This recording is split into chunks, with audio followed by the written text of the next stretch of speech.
నందిగామ ప్రజలకి, పుర ప్రముఖులకి, మహిళలకి, అలాగే నా సహచరుడు విజయ్ కుమార్ గారు, మరి పరంజ్యోతి గారు, ఈ కార్యక్రమాన్ని ఆర్గనైజ్ చేస్తున్నటువంటి వీరవల్లి శ్రీనివాస్ గారు, తర్వాత డాక్టర్ సత్యనారాయణ గారు, మరి మంచి ఒక గవర్నర్ లాగా కనపడ్డాడు ఇప్పుడు దాకా ఆయన హనుమంతరావు గారు. ఇక్కడ మంచి డ్రెస్ వేసుకుని చాలా అందంగా, ఆహ్లాదంగా, మన పార్టీ రావాలా, మీరే గవర్నర్ కావాలా. వారు మా సోదరుడు కాళేశ్వరరావు గారు, ఇంకా మిత్రులు, పాత్రికేయ మిత్రులు అంగడాల పూర్ణచంద్రరావు గారు, మా క్రియేటివ్ డైరెక్టర్ మనదే అధికారం కిషోర్ గారు, అందరికీ శుభాభివందనాలు. జై భీమ్, జై పులే. సో నందిగామ ఈ హనుమంతరావు గారు కోరారు ఇక్కడ మీటింగ్ పెట్టాలన్నారు. సో వీరవల్లి శ్రీనివాసరావు గారు చెప్పారు. మరి వాళ్ళు 2-3 రోజుల నుంచి చాలా బ్రహ్మాండంగా వర్క్ చేశారు. అటు డాక్టర్ సత్యనారాయణ గారు, ఇటు హనుమంతరావు గారు, వీరవల్లి శ్రీనివాస్ గారు ఇక్కడ ఉన్నటువంటి మేధావుల్ని కలిపారు. పొట్లూరి దేవి గారు కూడా ఎప్పుడు మర్చిపోతాం కదా, మర్చిపోతేనే ప్రత్యేకంగా చెప్తాం. సో అందులో పొట్లూరి రమాదేవి గారి ఆధ్వర్యంలో మంచిగా ఆర్గనైజ్ చేశారు. ఇక్కడ అన్ని కులాల వాళ్ళు ఉండటం నాకు చాలా ఆనందంగా ఉంది. ముస్లిం మిత్రులు కూడా ఉన్నారు ఇక్కడ, చాలా అవసరం. బహుజనులు అంటే మనం అందరం బీసీలు, ఎస్సీలు, ఎస్టీలు, ముస్లింలు, క్రిస్టియన్లు, మన అందరికీ చాలా సమస్యలు ఉన్నాయి.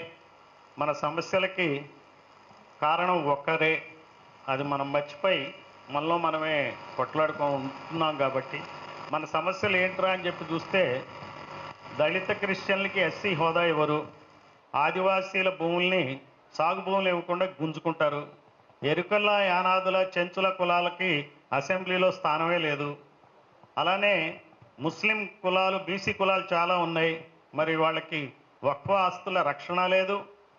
ఎట్ ది సేమ్ టైం అసెంబ్లీలో వాటా కూడా లేదు. అసెంబ్లీలో దాదాపు 8% ముస్లింలు ఉంటే కమ్మారెడ్లు ఎంతమంది ఉన్నారో అంతమంది ముస్లింలు ఉన్నారు ఇక్కడ. అందులో బీసీ ముస్లింలు 100కి 7 మంది ఉన్నారు. 7 మంది బీసీ ముస్లింలు ఒక్కరు కూడా ఎమ్మెల్యే అంతవరకు కాల. సో అట్లా ఓ పక్క దళిత క్రిస్టియన్ల సమస్య, ఇంకో పక్క ఆదివాసీల సమస్య, ఎస్టీల సమస్య, ఇంకో పక్కన ముస్లింల సమస్య, చివరాఖరికి బీసీల సమస్య. బీసీల సమస్య మండల్ జయంతి సందర్భంగా ఈరోజు ఏదో కొంచెం గొప్ప గౌరవంతో బీసీలు బతుకుతున్నారంటే మండల్ సేవలే కారణం. మండల్ బ్రహ్మాండమైన కమిషన్ రిపోర్ట్ ఇచ్చాడు కాబట్టి ఆయన కూడా అటు ఇటుగా ఇస్తే అది కూడా ఈ కోర్టులు ఒప్పుకునే కావు.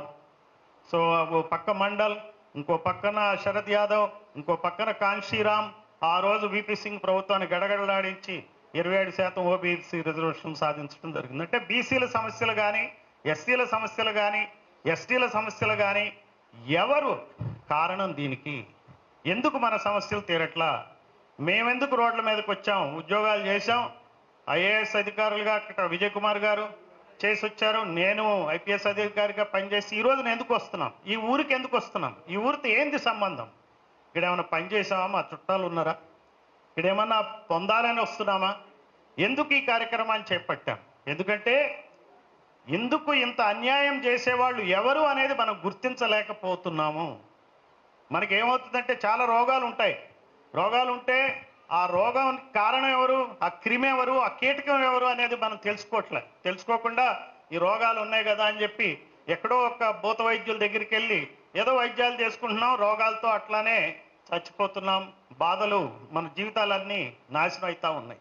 ఇది ముందు గమనించాల్సిన అంశం ఏంటంటే, బీసీలకు కానీ, ఎస్సీలకు కానీ, ఎస్టీలకు కానీ, ముస్లింలకు కానీ, క్రిస్టియన్లకు కానీ ఎవరు ఇబ్బంది పెడుతున్నారు?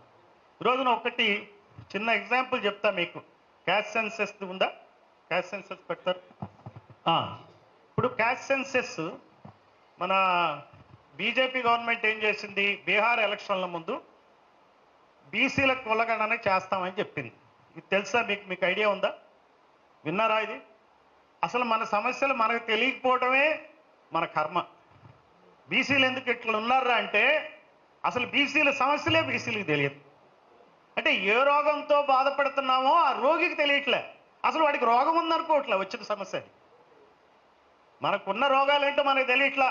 యాదవులకి గౌడ్ల మీద కోపం, గౌడ్లకి యాదవుల మీద కోపం, కుమ్మర్లకి మంగళ మీద, మంగళకి కుమ్మర్లకి యాదవులు గౌడ్ల మీద కోపం, బీసీలకి ఎస్సీల మీద కోపం, ఎస్సీలకి ఎస్టీల మీద కోపం, ఎస్టీలకు ముస్లిం ఇదేంది గొడవ. అంతేగాని అసలు రోగం ఏంటి, నాకు వచ్చిన రోగం ఏంటి అనేది తెలుసుకోవాలి. ఇప్పుడు ఏం చేశారు గవర్నమెంట్, ఏం చేసింది చెప్పండి? సెంట్రల్ గవర్నమెంట్ కాలం నెంబర్ 10 నెక్స్ట్ చూపించండి.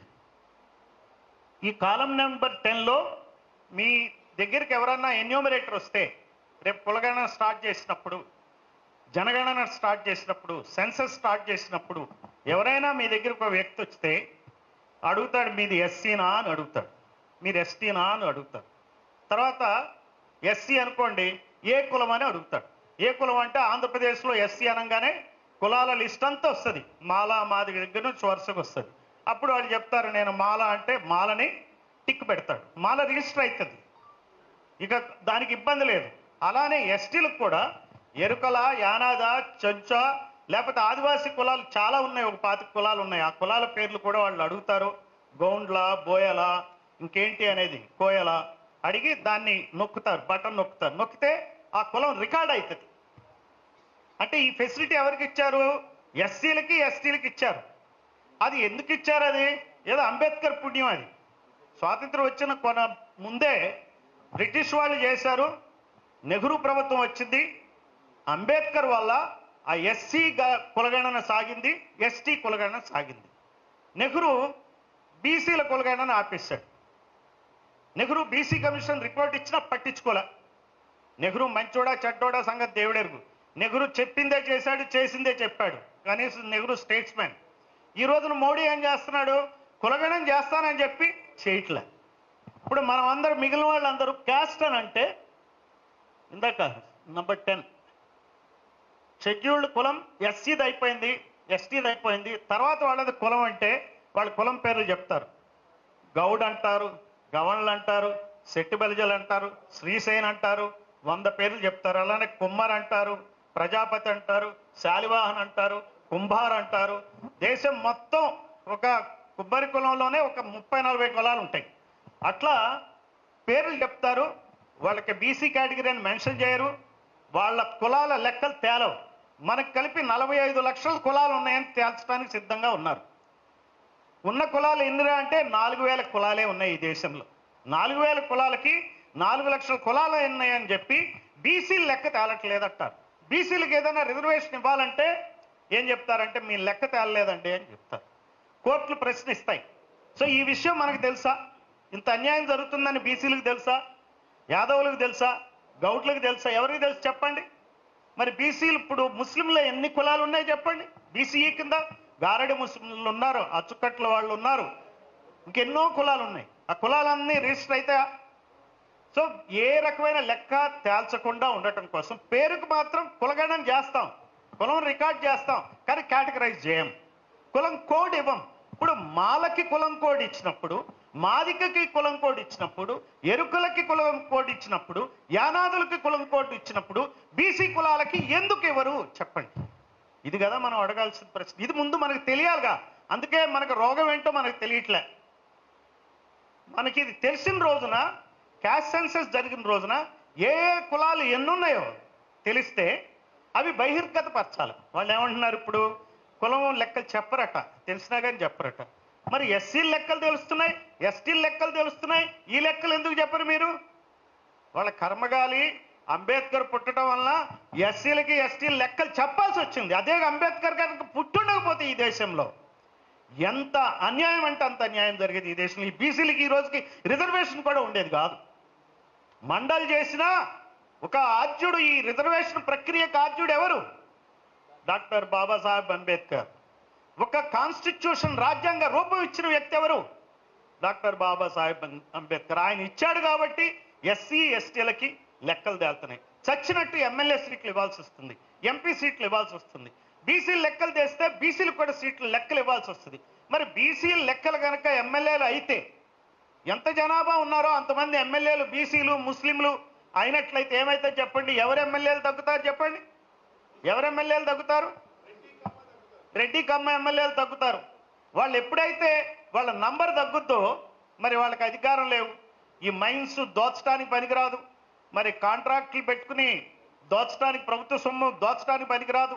ఎన్నో రకాలైనటువంటి అవినీతి కార్యక్రమాలు ఈరోజు ఈ పార్టీలు రెండూ చేస్తున్నాయి ఈ దేశంలో, ఈ రాష్ట్రంలో. అటు జగన్ ఇటు బాబు. ఎవరైనా తక్కువ చెప్పండి? నిన్న కాక మొన్న నేను ఒక ఆయన చూశాను, మా తోటి ఐపీఎస్ ఆఫీసర్ ఏబి వెంకటేశ్వరరావు ఒక మాట చెప్తున్నాడు. ఆయన జగన్ హయాంలో మైన్స్ వాళ్ళ పేరునుంటే ఇప్పుడు అన్నీ కూడా చంద్రబాబు హయాంలో వాళ్ళు తీసేసుకున్నారని చెప్తున్నాడు. ఆయనే చెప్తున్నాడు. ఆయన ఆ వర్గాలకు చెందిన మాటే ఆఫీసరే చెప్తున్నాడు. అంటే ఏం చేస్తున్నారు? ఇక్కడ ఆస్తులు పంచుకున్నట్టు ఒకళ్ళ తర్వాత ఒకళ్ళు రాజ్యానికి వచ్చి వాళ్ళు మన సంపదనంతా వాళ్ళు దోచుకుంటున్నారు. ఈ రోజున స్కూల్స్ కూడా క్లోజ్ చేస్తున్నారు. నాకు ఎవరో చెప్పారు వైజాగ్ నుంచి. అంబేద్కర్ విద్యాలయం ఒకటి ఉంది, 2 ఉన్నాయి, ఆ 2 క్లోజ్ చేస్తున్నారట, గుట్టు చప్పుడు కాకుండా. ఇది ఎక్కడ పేపర్లో కూడా తెలియట్లా, ఎక్కడ ప్రచారం కూడా కావట్లా, ఎవరికి తెలియట్లా అసలు జరిగే అన్యాయం. 3 విజయ్ కుమార్ గారికి ఇంకా డీటెయిల్స్ తెలిస్తే చెప్తారు. అందువల్ల నేను అనేది ఏంటంటే, క్యాస్ట్ సెన్సెస్లో మనం ఒక నిర్ణయం తీసుకోవాలి. ఇప్పుడు మనం నిర్ణయాలు తీసుకొని మనం ఉద్యమించందే మనకి న్యాయం జరగదు. ముందు మనం ఈ విషయాన్ని ప్రజలకు చెప్పాలి. మీరు ఎంతమంది అయితే వచ్చారో, ఇక్కడ దాదాపు 100 మంది వచ్చారు. 100 మంది కనీసం 10 మందికి చెప్పండి, 1000 మంది కన్నా ఈ మెసేజ్ వెళ్ళనివ్వండి. మేము కష్టపడి ఇక్కడికి వచ్చినందుకు, నేను కానీ, విజయ్ కుమార్ గారు కానీ, పరంజ్యోతి గారు కానీ, వేరువల్లి శ్రీనివాస్ గారు కానీ, ఇక్కడికి వచ్చి పని చేసినందుకు 1000 మందికి ఈ మెసేజ్ వెళ్తే చాలు. I'm happy. అంతకన్నా ఏమక్కర్లా నాకు. ఈ కోణంలో మనం ఆలోచిస్తే చాలు. మాకు కావాల్సింది ఏంటంటే, ఈ అంబేద్కర్ ఏమన్నాడు? చదవమన్నాడు, చదివినాక కలవమన్నాడు, కలిసి ఉద్యమించమన్నాడు. చదవమంటే ఏంటి? ఏబిసిడీలు కాదు చదవటం, ఇవి చదవాలా. రాజకీయం చదవాలా, రాజకీయాలు నేర్చుకోవాలా, రాజకీయంగా దోపిడీ ఎలా చేస్తున్నారో మనం చదవాలా. ప్రతిదానికి భయపడుతూ అంతా బాగుంది, ఆల్ ఈజ్ వెల్ అని కూర్చుంటే మాత్రం ఈరోజు లంచ్ మంచి చికెన్ దొరికిందా లేదా, తిన్నామా పడుకున్నామా తెల్లారిందా అనేటువంటి ధోరణి మనం వదిలేసి ఈ విషయాల్ని మనం చర్చించాలా. నెక్స్ట్, సో నేను ఒక సెన్సెస్ నుంచి ఈ రోజునున్న కరెంట్ అఫైర్ కాబట్టి మీకు ఆ విషయం చెప్పాను. Next PPT. ఇది అయిపోయింది, ఇంకొకటి ఉంటుంది పీపీటీ. నేను చెప్పదలుచుకున్నది ఏంటంటే, రాజకీయంగా ఈ రాష్ట్రంలో ఏం చర్చిస్తున్నాం? పొద్దున్న లేస్తే మన సమస్యల గురించి చర్చిస్తున్నామా, వాళ్ళ సమస్యల గురించి చర్చిస్తున్నామా? ఇప్పుడు ఏమనుకుంటున్నారు? ఈ మధ్య ఒకటి బాగా సోషల్ మీడియాలో చూస్తున్నా నేను, జగన్ వచ్చేస్తాడు అని. కరెక్టేనా? మనం సార్ మాట్లాడుకుంటున్నారా? టీడీపీ పని అయిపోయింది అనుకుంటున్నారా? జగన్ వచ్చేస్తుంది అనుకుంటున్నారా? అవునండి, జగన్ వస్తాడు, అయితే ఏంటి? బాబు పోతాడు, అయితే ఏంటి? జగన్ పోయాడు, అయితే ఏంటి? జగన్ పోయినా బాబు వచ్చినా, బాబు పోయినా జగన్ వచ్చినా మనకేంటండి వచ్చేది? ఒక తుఫాన్ తర్వాత ఇంకో తుఫాన్ వస్తుంది. తుఫాన్లో మన గుడిసెలు కొట్టుకుపోతున్నాయి, మన అస్తిత్వాలే కొట్టుకుపోతున్నాయి, మన ఉనికే పోతుంది. సో మనకున్న ప్రజాస్వామ్యం ఏంటంటే హాఫ్ డెమోక్రసీ, అంటే పూర్తి ప్రజాస్వామ్యం కాదు. ఎందుకంటే మనం ఎంతమంది ఉన్నామో, మనం ఈ కులాల వారీగా ఎంతమంది ఉన్నామో, మన జనాభాకు తగినంత ఎమ్మెల్యేలు మనం లేం. ఎస్సీ జనాభాకు అనుగుణంగా ఎమ్మెల్యేలు ఉన్నా న్యాయం జరగదు. ఎందుకంటే డామినేట్ చేసేది ఎవరు? అసెంబ్లీని చెప్పండి. వాళ్ళ జనాభాకు మించి ఎమ్మెల్యేలు ఉన్నవాళ్ళు ఎవరు? వాళ్ళు ఏ కులాలకి జనాభాకు మించి ఎమ్మెల్యేలు ఉన్నారు? కమ్మారెడ్లు కలిపి 14 మంది ఎమ్మెల్యేలు ఉండాలి ఈ అసెంబ్లీలో. కానీ ఎంతమంది ఉన్నారు ఈరోజు? 62 మంది ఉన్నారు. 14 మంది ఉండాల్సిన వాళ్ళు 62 మంది ఉంటే 29 ఎస్సీలు ఉన్నా న్యాయం ఎక్కడ దొరుకుతుంది చెప్పండి? ఇద్దరూ కలిపి ఎస్సీల కన్నా ఎక్కువే ఉన్నారు. మరి మెజారిటీ ఎవరిది అసెంబ్లీలో? వాళ్ళదే కదా. న్యాయం ఎక్కడ? అందుకే ఇది హాఫ్ డెమోక్రసీ ఎందుకంటున్నామో మీకు చెప్తా. రెడ్డి కమ్మ ఉంది 100కి 8 మందే ఉన్నారు వాళ్ళు. కానీ ఈ రోజునున్న ఎమ్మెల్యేలు 175కి 62 మంది. ఎంతమంది ఉండాలని చెప్పాం? చెప్పాలా మీరు? 14 ఉండాలి. 16 అనే ఎవరు ఎందుకు ఇస్తున్నారు? ఇద్దరు మీ ఫ్రెండ్స్ ఎవరన్నా ఉన్నారా అక్కడ? సో 14 మంది. మీరు ఇది చెప్పాలి జనాలకు, రే 14 ఉండాలిరా వాళ్ళు, కానీ 62 ఉన్నారా, అందుకే మన ఊళ్ళో మనకు పనులు కావురా, వాడి దగ్గరికి వెళ్ళి దండం పెట్టాల్సి వస్తుందిరా అనే మాట మనం చెప్పాలి. ఇది మనం తీసుకెళ్లాల్సిన మెసేజ్. బీసీలు 52, ఇప్పుడేదో కొత్తగా 50 అని తెలుస్తున్నారు, తగ్గించారంట. రోజు రోజుకు బీసీలను తగ్గిస్తారు. వాళ్ళు ఇష్టం కదా, లెక్కలు వాళ్ళేగా వేసుకునేది, మనకి చెప్పరు. సో 40 మంది ఎమ్మెల్యేలు ఉన్నారు. ఎంతమంది ఉండాలా 175కి చెప్పండి? చెప్పాలా? ఎందుకు చెప్పాలి? సరదాగా కొంచెం లెక్కలు మీరు ఇంటి దగ్గర పిల్లలతో హోంవర్క్ కూడా బాగా చేయించుకోవచ్చు. అందుకని 175కి ఎంతమంది ఉండాలండి? 52 అంటే ఒక పంచాయతీకి రండి, 80, 90 అనుకున్నా ఏం పోయింది? 40 మందేగా ఉంది. మీకు ఎందుకు పనులు అయితే పనులు అవ్వవు. అట్లా కాకుండా ఇంతవరకు మనకి ఇన్ని ఎలక్షన్స్లో 1207 మంది కమ్మారెడ్లు ఎమ్మెల్యేలు అయ్యారు. 2903 మంది మొత్తం ఎమ్మెల్యేలు అయితే, తెలంగాణ ఎమ్మెల్యేలు కాకుండానండి ఇది నేను చెప్పేది. బీసీలు అయింది కేవలం 498. నెక్స్ట్. సో మీకు మొత్తం కలిపి ఈ రోజున బీసీలు 40 ఉన్నారు. ఎస్సీ, కాపు, ఎస్టీ జనాభా సరిపడా ఉన్నారు. కానీ ఎస్సీల్లో ఎమ్మెల్యేలు కాని కులాలు కూడా ఉన్నాయి. ఇంకా ఎస్టీల్లో ఎమ్మెల్యేలు కాని కులాలు ఉన్నాయి.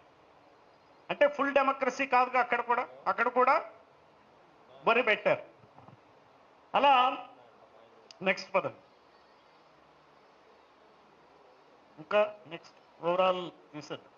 సో ఈ రకంగా జనాభా మీకు ఈ బుక్లెట్ ఇచ్చారండి అందరికీ. ఉందా ఈ బుక్లెట్? నేను ఒక బుక్లెట్ తెచ్చాను చూడండి. అది కాకుండా ఇంకోటి ఉంటుంది, ఇదిగా పెద్దది ఉంది బ్యాగ్.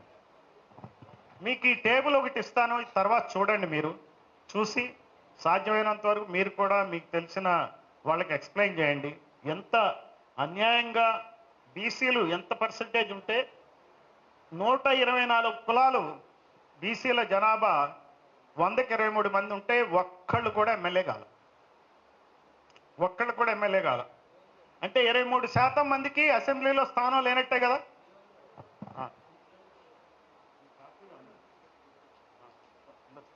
ఇది వెనకాల ఉంటుంది, ఇది చూసుకోండి ఒకసారి. బీసీ ముస్లింలు 7% ఉన్నారు. ఒక్కరు కూడా ఎమ్మెల్యే కాల. నువ్వు వాళ్ళకే ఇచ్చేస్తే వాళ్ళు ఇచ్చేస్తారు, వెనక్కి పాసం చేస్తారు. యాదవులు ఎంతమంది కావాలంటే ఎమ్మెల్యేలు 176 కావాలి. యాదవులు ఎంతమంది అయ్యారు? 46 మంది అయ్యారు. యాదవుల మీద ఎవరికైనా జలసి ఉండాలా? మిగిలిన బీసీలకి యాదవులు గొప్ప అని ఫీల్ అవ్వాలా? చెప్పండి, లేదుగా. అలాగే రెడ్లు వాళ్ళు అవ్వాల్సిన ఎమ్మెల్యేలు 140, కానీ ఎంతమంది అయ్యారు? 658 మంది అయ్యారు. అంటే ఎక్సెస్ 500 పైగా ఎక్సెస్. అలాగే గౌడ్లు కమ్మల కన్నా ఎక్కువ గౌడ్లు అంటే శక్తి బలిజన అందరూ కలిపి ఎంతమంది అవ్వాలి ఎమ్మెల్యేలు? 111 అవ్వాలి. ఎంతమంది అయ్యారు? 68 మంది అయ్యారు. సో మరి గౌడ్లు చూసి ఏమైనా జలసీ ఫీల్ అవ్వాలా? యాదవులు గౌడ్లు కొంచెం లోపల జలసీ ఫీల్ కావచ్చు. ఎందుకంటే జనాభా మాది ఎక్కువైనా మేము ఎమ్మెల్యేలు తక్కువ మీరు ఎక్కువ అయ్యారు అని చెప్పి ఫీల్ కావచ్చు. కానీ అసలు ఎవరయ్యారు? వీళ్ళందరికీ నష్టం చేసేది ఎవరు చెప్పండి నాకు. బీసీలకు కానీ ముస్లింలకు కానీ నష్టం చేసేది ఎవరు చెప్పండి?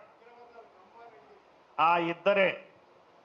సో ఆ ఇద్దరు మనకి ఇబ్బంది పెడుతున్నారు. మనకున్న అన్ని రోగాలకి కారణం వాళ్ళే. దళిత క్రిస్టియన్లకి ఎస్సీ స్టేటస్ ఇవ్వనప్పుడు ఎవరన్నా మాట్లాడారండి? ఈ రెడ్డి కమ్మ కులాలకు చెందిన పార్టీలు మాట్లాడాయా? డిఎస్సి మీద ర్యాలీలు పెడతారు కదా. మరి దీని మీద ఎందుకు పెట్టరండి నాకు చెప్పండి.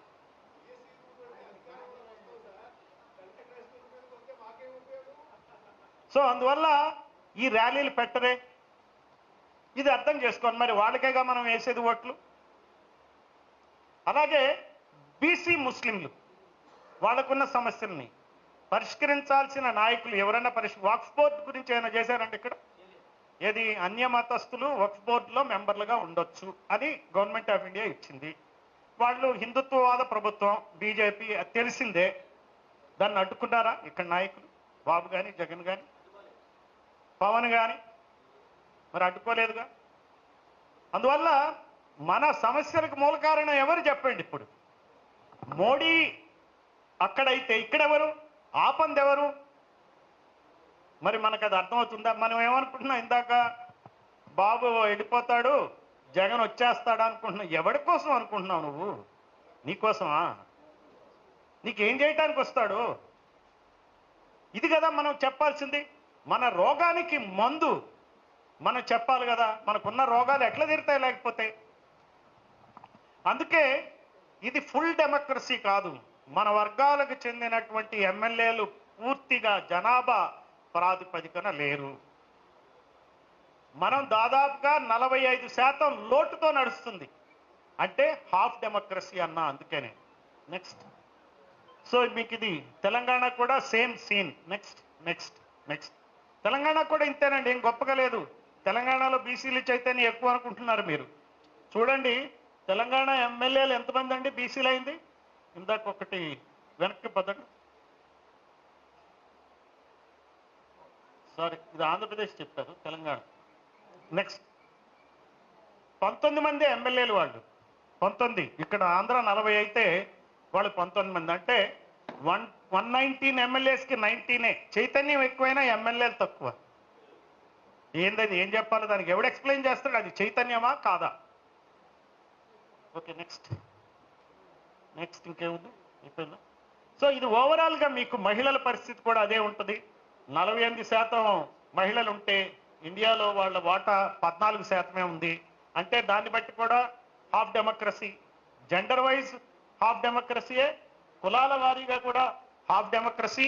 సో ఏ రకంగా చూసినా ఈ దేశంలో మనకి పూర్తి ప్రజాస్వామ్యం లేదు కాబట్టే మన దళితుల సమస్యలు అట్లనే ఉంటాయి. తీరవు. సప్లాన్లో బడ్జెట్ ఇస్తారు, ఎవరు రిలీజ్ చేయరు. బీసీలకి ఇస్తామంటారు, 34% రిజర్వేషన్లు అంటారు. ఇప్పుడు అసెంబ్లీలో చట్టం చేశామంటారు, అదేమో హైకోర్టుకి చెప్తారు. హైకోర్టు ఏమో మ్యాన్ ప్రపోజెస్ గాడ్ డిస్పోజెస్ లాగా హైకోర్టు రక్షణ ఇస్తుంది. మీరు సరైన కమిషన్ కాదు కాబట్టి కొట్టేస్తుంది. సో మేమేం చేస్తామయ్యా, కోర్టులు అట్లా చెప్పినాయి కదా అని చేతులు దులుపుకుంటారు. అంత తప్పితే బీసీలకు కూడా రాదు. మీరు వస్తే చెప్పండి, వస్తే ఎలా వస్తుందో చెప్పండి. మోడీని వెళ్ళాలా, కూర్చోవాలా? జయలలిత లాగా పివి నరసింహరావు కాలర్ పట్టుకుని జయలలిత తెచ్చింది రిజర్వేషన్, అక్కడ 50% మించి బీసీలకు 50% రిజర్వేషన్ తెచ్చింది. అదే మాదిరిగా మోడీ దగ్గర కూర్చుని చంద్రబాబు నాయుడు తెస్తే ఆ రిజర్వేషన్లు వస్తాయి. మరి నమ్మకం ఉందా? తెస్తాడా? మోడీ ఇస్తాడా? సరే, ఈయన చేయట్లేదు కదా ఆ పని. మరి జగన్ ఏమైనా నిలదీస్తాడా? మొత్తం అంతా దిగ్బంధనం చేస్తాడా? చేస్తాడా? చేయడు కదా. అంటే బీసీలు వ్యతిరేకత వస్తే జగన్కి లాభం, ఎస్సీలకి వ్యతిరేకత వస్తే జగన్ మీద చంద్రబాబుకి లాభం, ముస్లింలకి వ్యతిరేకత వస్తే అప్పటి ప్రభుత్వం మీద అపోజిషన్ లీడర్కి లాభం. అంటే ఇక్కడ పాలక పక్షాలు ఏవి, ప్రతిపక్షాలు ఏవి చెప్పండి? పాలక పక్షాలు ఆ రెండు పాలక పక్షాలు ఏవి చెప్పండి? కమ్మారెడ్డి పార్టీలు రెండు పాలక పక్షాలు. ఎందుకంటే ఒకళ్ళ తర్వాత ఒకళ్ళు దోచుకుంటున్నారు, అధికారాన్ని పంచుకుంటున్నారు, దోచుకుంటున్నారు. మనం ఎప్పుడూ ప్రతిపక్షమే, మనకంటూ ఒక పార్టీ లేదు. మనం అలా రాజకీయ అనాథల్లాగా బతుకుతున్నాం. మనం వాళ్ళ దగ్గర అనాథలకు పోయి అడుక్కున్నట్టు ఆశ్రయం తీసుకున్నాం ఆ పార్టీలో. ఇదండి మనకి. బీసీలకి ఏం తెలియట్లేదు, ఎస్సీలకి ఏం తెలియట్లేదు, ఎస్టీలకి ఏం తెలియట్లేదు, ముస్లింలకి ఏం తెలియట్లేదు అంటే అర్థం ఏంటంటే, అంబేద్కర్ మాటల్లో రాజకీయ జ్ఞానం లేదని అర్థం.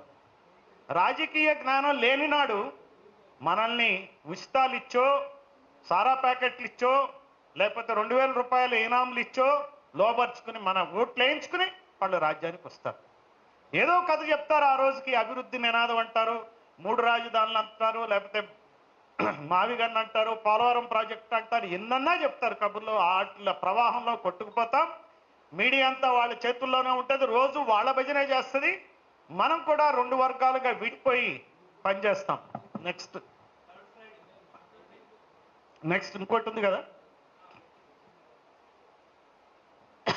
ఇప్పటి వరకు చెప్పిన దాన్ని సమప్ చేస్తాను నేను మీకు, ఎక్కువేం లేదు, దీంతో క్లోజ్ చేస్తాం. స్వాతంత్ర్యం వచ్చిన దగ్గర నుంచి మనకి స్వాతంత్రం టైంలో కూడా ఒక డిస్కషన్ నడిచేది దేశంలో. బ్రిటిష్ దొరల్ని, బ్రిటిష్ పాలన అంతం చేయటం ఇంపార్టెంటా, లేకపోతే లేకపోతే ఇక్కడున్న కుల పెత్తన పాలన నుంచి విముక్తి పొందటం ఇంపార్టెంటా అని ఆ రోజున చాలా డిస్కషన్స్ అయ్యాయి.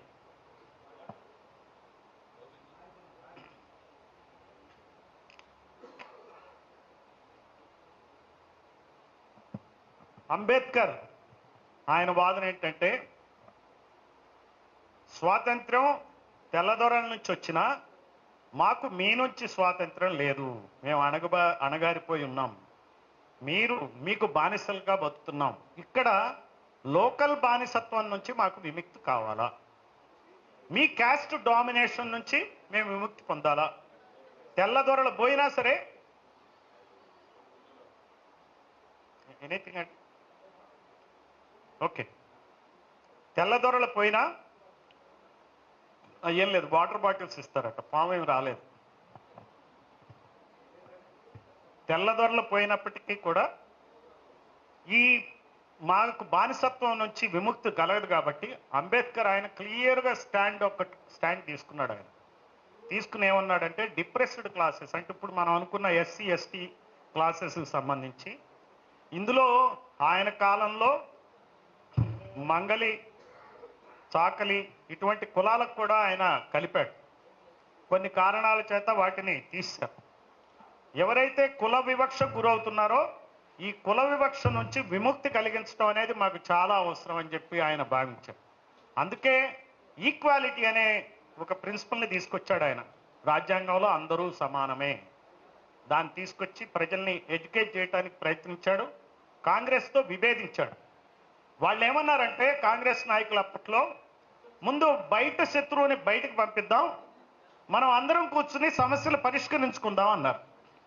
ఈయన ఒప్పుకోలే, ముందు మా సంగతి మేము చూసుకుంటాం ఒప్పుకోలే. ఈయన రౌండ్ టేబుల్ కాన్ఫరెన్స్లో ఆయన పార్టిసిపేట్ చేశాడు. ఆయన బ్రిటిష్ కాలంలోనే ఎస్సీలకి చట్టసభల్లో రిజర్వేషన్లు, చదువుల్లో రిజర్వేషన్లు, అలానే ఉద్యోగాల్లో రిజర్వేషన్ కూడా సాధించిన మానవుడు. ఆయన ఒక దారి చూపించాడు ఈ దేశానికి. ఒక రాజకీయ సమానత్వం ఎట్లా రావాలి, సామాజిక సమానత్వం ఎలా రావాలి, ఆర్థిక సమానత్వం ఎలా రావాలని ఆలోచించిన వ్యక్తి అంబేద్కర్. ఈ రోజున ఇప్పటికి కూడా అదే కర్మ అట్లనే ఉంది మనకి. వాళ్ళు పోయారు, తెల్లదొరలు పోయి దాదాపుగా 8 దశాబ్దాలు అయినాయి. అయినా కానీ ఇదే బానిసత్వం కొనసాగుతుంది, ఇదే కుల వివక్ష కొనసాగుతుంది. ఎక్కడ చూసినా సరే ఓ పార్టీలు వాళ్ళకి స్వేచ్ఛ ఉంది, అన్ని కులాలని సమానంగా చూసే స్వేచ్ఛ ఉంది, కానీ చూడరు. వాళ్ళ కులపోళ్ళనే వాళ్ళు ఎమ్మెల్యేలుగా చేసుకుంటారు, మంత్రులు చేసుకుంటారు. ఎవరన్నా పోయి అడిగితే చంద్రబాబును కానీ జగన్ కానీ ఏమంటారు, టికెట్ ఇమ్మంటే మీకు ఎన్ని ఓట్లు ఉన్నాయి, మీకు ఎన్ని కోట్లు ఉన్నాయని అంటారు. అంతే కదండి. లేవు కాబట్టి మనం తెల్లముఖం వేసుకుని వెనక్కి వచ్చేస్తాం. కరెక్టే కదా, నేను పేదోడిని, నాకు ఓట్లు లేవు, నాకు ఎవడి ఓటు వేయడు కాబట్టి పాపం మా జగన్ అన్న మంచోడే, మా వాళ్ళందరినీ వాడికి ఇస్తా, మా బాబు కూడా మంచోడే, మా వాళ్ళందరితో కూడా అఫీషియల్ క్యాండిడేట్కి ఓట్లు ఇస్తా అని ఊపుకుంటూ వస్తాడు. అంతే కదండి జరిగేది. అయితే ఎమ్మెల్సీ పదవులు ఇవ్వడానికి ఏమి ఇబ్బంది చెప్పండి? ఎమ్మెల్సీ పదవులు ఇవ్వచ్చు కదా, రాజ్యసభలు ఇవ్వచ్చు కదా. తర్వాత క్యాబినెట్లో మీరు ఈ వాటా అనేది చాలా ఇంపార్టెంట్ అండి. అసెంబ్లీలో ఎమ్మెల్యేలుగా ఎస్సీలు 29 మంది ఉన్నా క్యాబినెట్లో ఎంతమంది ఉండాలి? ఎస్సీ మంత్రులు చెప్పండి, ఎంతమంది ఉన్నారు? ఎంతమంది ఉండాలి? మనం లెక్కలు వేసుకోవాలి. ఏ లెక్కలు ఇంటి దగ్గర ఈ వెచ్చాల లెక్కలు కాదు. 4, 5 ఉండాలి. ఎంతమంది ఉన్నారు? ఎంతమంది ఉన్నారు? ఇద్దరా? సో మరి ఈ అన్యాయాన్ని ఎవరన్నా ప్రశ్నిస్తున్నారా? ఎస్టీలు ఎంతమంది ఉండాలి? మంత్రులు ఎంతమంది ఉండాలి? ఎస్టీలు 2 ఉండాలా? ఎంతమంది ఉన్నారు? ఒక్కరు కూడా లేరా? ఒక్కరున్నారు. సో దాన్ని ప్రశ్నిస్తున్నావా? సరే, నువ్వు టికెట్లు ఇచ్చి గెలిపించుకోలేవు, ఓకే. గెలిపించుకున్నాక నీకు 29 మంది ఎమ్మెల్యేలు ఉన్నారు కదా, ఎస్సీ ఎమ్మెల్యేలు, సరిపడా ఎస్టీ ఎమ్మెల్యేలు ఉన్నారు కదా, వాళ్ళని ఎందుకు మంత్రులు చేయరు? బీసీలు ఎంతమంది ఉండాలో ఎమ్మెల్యేలు మంత్రులుగా? 25 మందిలో చెప్పండి. మా లెక్కలు ఇవ్వండి. ఈ లెక్కలు అడగటం మొదలు పెట్టండి, వాళ్ళు పక్కకు తప్పుకుంటారు. సరైనటువంటి రాజకీయాలు ఈ రాష్ట్రంలో వస్తాయి. మనం ఎట్టాకు మంత్రి కావం కదా, ఎందుకు అడగాలనుకుంటారా ఏంటి? అది కాదు కదా. ఎంతమంది కావాలి చెప్పండి? 25 మందికి ఎంతమంది బీసీ మంత్రులు ఉండాలా? 12 మంది. మీరు చాలా రీజనబుల్, 13 మంది ఉండాలి కనీసం. చూడు, మన వాళ్ళు తక్కువ అంచనా వేసుకుంటారు. 13 కాదు 12. 13 వాడైతే 20 మంది అంటాడు. ఈ 12 మందికి ఎంతమంది ఉన్నారు ఎమ్మెల్యే మంత్రులు? చెప్పండి, బీసీ మంత్రులు ఎంతమంది ఉన్నారు? ఎంతమంది ఉన్నారు? 8 మంది ఉన్నారు. 8 మందిలో 4 మంత్రుల భార్యలు కానీ భర్తలు కానీ పాలక కులాలకు చెందిన.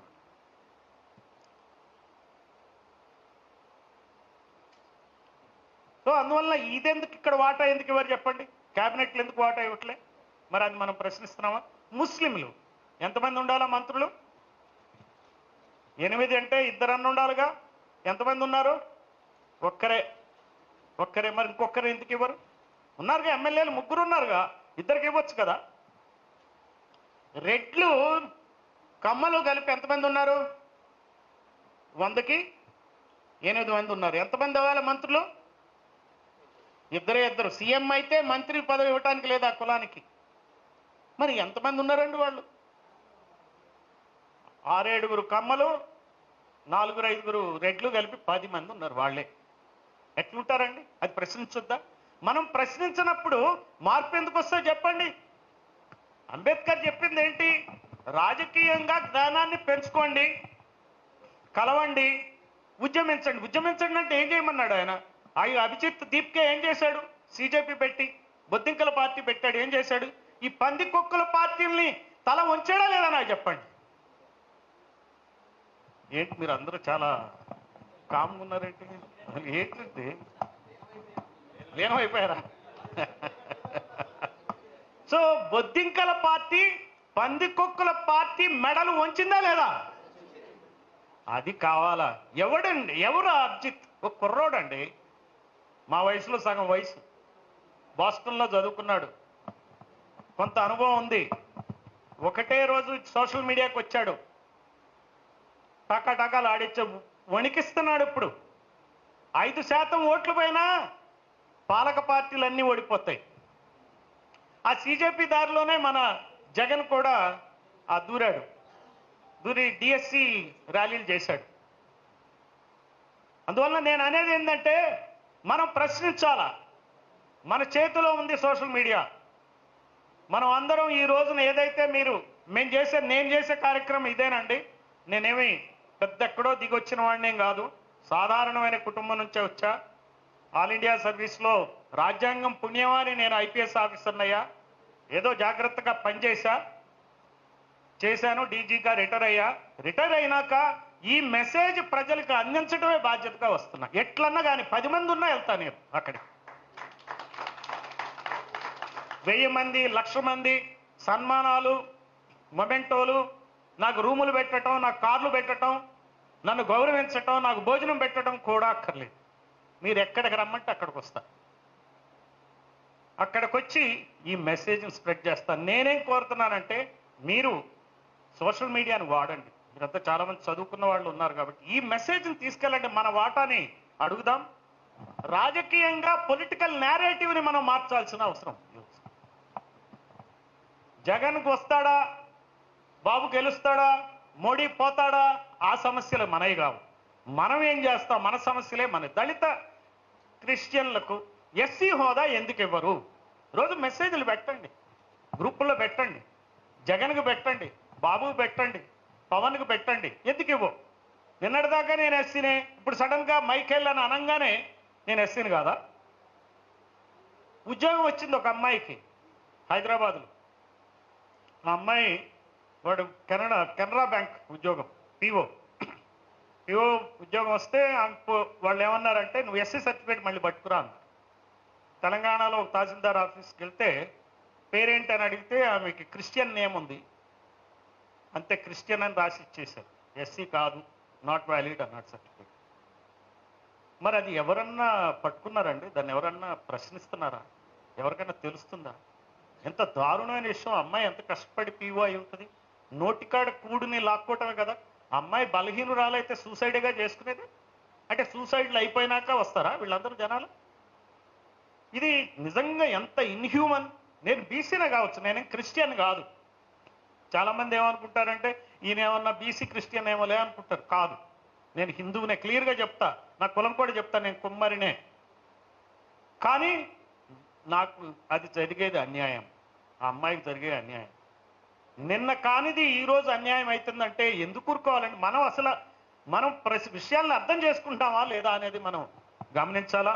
ఈ పొలిటికల్ నేరేటివ్ను మార్చాల్సిన అవసరం. తెల్లారు లేస్తే వాళ్ళ సమస్యలు మన సమస్యలు కాదు, మన సమస్యలే మన సమస్యలుగా మనం మన వర్గాల్లో ప్రచారం చేసుకోవాలా. వాడికేం పోయిందండి? వేల కోట్ల రూపాయలు సంపాదించారు, వాడు గెలిస్తే ఓడిపోతే. అందువల్ల దీనికన్నిటికీ కూడా అంబేద్కర్ భావజాలంతో, ఆలోచన విధానంతో మనం అర్థం చేసుకుంది ఏది మనకు అర్థం కాదు. వాడు చెప్తున్నా మనలో మనం అందరం కూడా కొంతమంది భగవద్గీత చదువుతారు, మనలో కొంతమంది బైబిల్ చదువుతారు, కొంతమంది ఖురాన్ చదువుతారు. కానీ అందరూ చదవాల్సింది ఒక డాక్యుమెంట్ ఉందండి, ఒక సిద్ధాంతం ఉంది. అంబేద్కర్ రాసిన ఎనిహిలేషన్ ఆఫ్ క్యాస్ట్, కుల నిర్మూలన, ఇది చదవాలి. అది అందరూ చదవాలి. అది చదివితే రాజ్యాంగం అంటే ఏంటో అర్థమవుతుంది. రాజ్యాంగం ఒక పుస్తకం కాదది. ఏదో ఈ రాహుల్ గాంధీ పట్టు తిరుగుతున్నాడు, ఈరోజు నిన్న మొన్నటి దాకా కుళ్ళబడిచాడు రాహుల్ గాంధీ వంశం అంతా కుళ్ళబడిచింది ఆ రాజ్యాంగాన్ని. సరే ఈరోజు ఆయనకు ఉపయోగపడుతుంది, ఏదో తిరుగుతున్నాడు కదా అని మళ్ళీ ఆయన ఎమ్మటి నడిచామంటే మళ్ళీ ఆయన కూడా ముంచుతాడు. ఆయన హయాంలో ఉన్న ప్రభుత్వాలు కూడా బీసీలకి రిజర్వేషన్లు ఏమి ఇవ్వలే. కర్ణాటకలో ఇవ్వలే, కనీసం తెలంగాణలో ఇచ్చారు, అంతా ఇవ్వటం కూడా జరగల కర్ణాటకలో. అందువల్ల రాజ్యాంగం మనకు అర్థమవుతుంది. మనం రాజ్యాంగాన్ని రక్షించుకోవటం అంటే మన బతుకుల్ని మనం రక్షించుకోవటం, ముందు తరాలకి మన వాళ్ళ యొక్క భవిష్యత్తుని నాశనం చేయకుండా రక్షణ కల్పించటమే. ఆ దృష్టితో మనం పనిచేయాలి, అర్థం చేసుకోవాలి. ఈ రోజు పేపర్లో వచ్చే వార్తలు చూసి మోసపోకండి. ఆ పేపర్లో వార్తలు, టీవీల్లో వార్తలు అవి చూసి మోసపోవద్దు. మన వార్తలు చదవండి. తులసి చంద్ ఛానల్లో లేకపోతే ఈ భావజాలం ఉన్న ఛానల్స్ చూడండి, యూట్యూబ్లో మీకు అర్థమవుతూ ఉంటాయి. ఒకరి తర్వాత ఒకటి ఒక్కొక్క విషయం మీరు తెలుసుకుంటారు. ఆ దృష్టితో మేమైతే, నేను కానీ, పరంజ్యోతి గారు కానీ, లకే రాజారావు కానీ, మా all India Bahujan Samaj party ఒకటే ఉద్దేశం ఏంటంటే ఈ రకమైనటువంటి ఆబ్జెక్టివ్స్తోనే, వీటితోనే మేము పనిచేస్తాం. ఈ రాష్ట్రాల్లో, తెలుగు రాష్ట్రాల్లో ఖచ్చితంగా ప్రజల్ని ఎడ్యుకేట్ చేస్తాం, సమీకరిస్తాం. ఎన్నికల్లో మా పార్టీ తరఫున మా సిద్ధాంతాన్ని ప్రచారం చేసి గెలిపించుకుంటామని చెప్పి తెలియజేస్తూ మరి అవకాశం ఇచ్చినటువంటి పెద్దలందరికీ ధన్యవాదాలు.